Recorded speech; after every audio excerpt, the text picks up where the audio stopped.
حضور صلی اللہ علیہ وسلم مسجد نبوی میں تشریف فرما تھے۔ حضور صلی اللہ علیہ وسلم نے فرمایا، میرے صحابہ، کوئی تم میں سے ہے جو میرے دشمن کو قتل کر ڈالے؟ دشمن کون ہے؟ دشمن کا نام ابو رافع ہے۔ یہ ابو رافع چوکوں میں، چوراہوں میں، گلیوں میں، بستیوں میں، گویا ہر جگہ نبی کو گالیاں دیتا ہے۔ جب حضور کو پتہ چلا تو حضور صلی اللہ علیہ وسلم نے فرمایا کہ اے صحابیوں، کوئی تم میں سے ایسا ہے جو ابو رافع کو قتل کر کے جنت حاصل کرے؟ سارے صحابہ موجود تھے۔ ہر صحابی کے دل میں یہ خواہش تھی کہ اس کو قتل کریں گے۔ اسی مسجد نبوی کے کونے میں ایک صحابی بیٹھا ہوا تھا جس کا نام عبداللہ بن ابی عتیق ہے، جو کہ آنکھوں سے نابینا تھے۔ اللہ کے دروازے پر سجدے میں گر جاتے ہیں، ہاتھ اٹھا کر کہتا ہے، اے اللہ، میں جنگ بدر، احد اور خیبر میں نہ جا سکا کیونکہ میں نابینا معذور ہوں۔ اس کا مجھے بہت افسوس ہے۔ اے اللہ، رسول اللہ کے اس دشمن کو میرے ہاتھوں قتل کرا کے مجھے جنت کا ٹکٹ عطا فرما۔ اس صحابی کی یہ دعا قبول ہوتی ہے۔ حضرت عبداللہ بن ابی عتیق مسجد سے باہر آئے اور گھر چلے گئے۔ گھر آ کر ایک خنجر لیا اور اپنی قمیض میں چھپا لیا اور ابو رافع کے محل کی تلاش میں نکل گیا۔ 1 میل باہر اس کے محل کے دروازے پر پہنچ گیا۔ دروازے پر دربان کھڑا تھا۔ اس سے پوچھا کہ ابو رافع کب آئے گا؟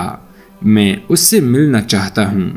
دربان نے دیکھا کہ یہ آنکھ سے نابینا ہے، کوئی سوالی ہوگا، ابو رافع سے سوال کرے گا۔ اس دربان نے دروازہ کھول دیا۔ چنانچہ عبداللہ بن ابی عتیق اندر تشریف لائے اور ایک کونے میں بیٹھ گئے۔ شام ہو چکی تھی، اب تک سردار نہیں آیا تھا۔ عبداللہ بن ابی عتیق نے دربار کی کسی شخص سے پوچھا کہ سردار کب آئے گا؟ پتہ چلا کہ رات کو آئے گا۔ چنانچہ سردار عشاء کے وقت آ گیا۔ عبداللہ بن ابی عتیق نے کسی سے پوچھا، سردار کہاں جا رہا ہے؟ پتہ چلا وہ اس وقت شطرنج کھیلے گا اور اس کے بعد آرام کرے گا۔ ادھر یہ صحابی رسول حضرت عبداللہ بن ابی عتیق مکان کے بالا خانے پر چڑھ گیا جہاں سردار شطرنج کھیل رہا تھا۔ چنانچہ ابو رافع یہودی شطرنج کھیلنے کے بعد اپنے بالا خانے میں چلا گیا، وہاں جا کر آرام کرنے لگا۔ یہ صحابی آنکھوں سے نابینا تھے، اس کے دروازے پر جا کے بیٹھ گئے۔ کسی نے کہا کہ یہ سوالی ہے، شاید یہ مانگنے والا ہے۔ اس وجہ سے کسی نے کوئی توجہ نہ دی۔ آدھی رات ہو چکی تھی، اندھیرا چھا گیا تھا، دربار کے سارے لوگ سو چکے تھے۔ اس صحابی رسول عبداللہ بن ابی عتیق نے اندازہ لگایا کہ سردار کہاں سوتا ہے۔ جس کمرے میں سردار سوتا تھا اس کمرے کے ایک کونے میں جا کر بیٹھ گیا۔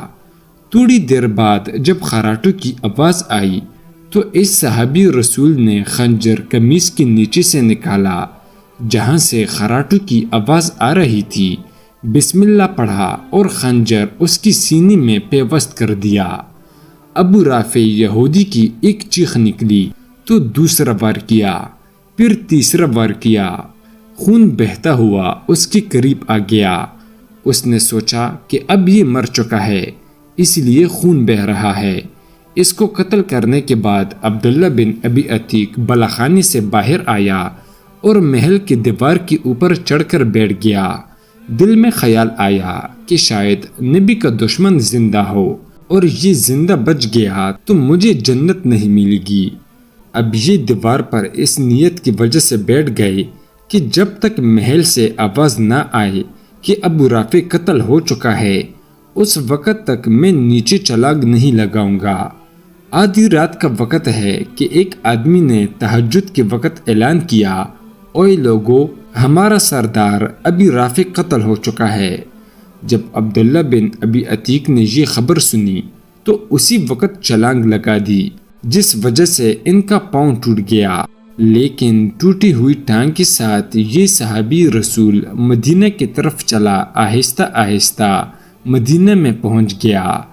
فجر کی اذان کے قریب مسجد نبوی میں پہنچ گیا اور وضو وغیرہ کر کے اسی جگہ بیٹھ گئے جس جگہ گزشتہ کل اللہ سے دعا مانگی تھی، اور اللہ کا شکر ادا کیا اور 2 نفل شکرانے کے ادا کیے کہ اللہ نے نبی کے دشمن کو میرے ہاتھوں قتل کرایا۔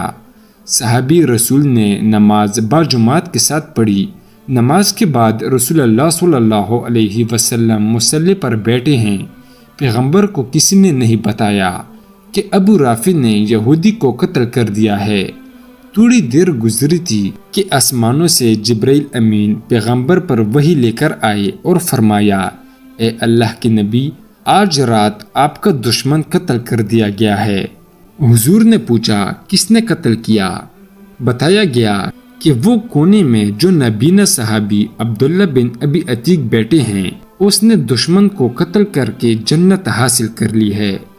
حضور نے لوگوں کو مخاطب ہو کر فرمایا کہ لوگوں، عبداللہ بن ابی عتیق پر جنت واجب ہو چکی ہے۔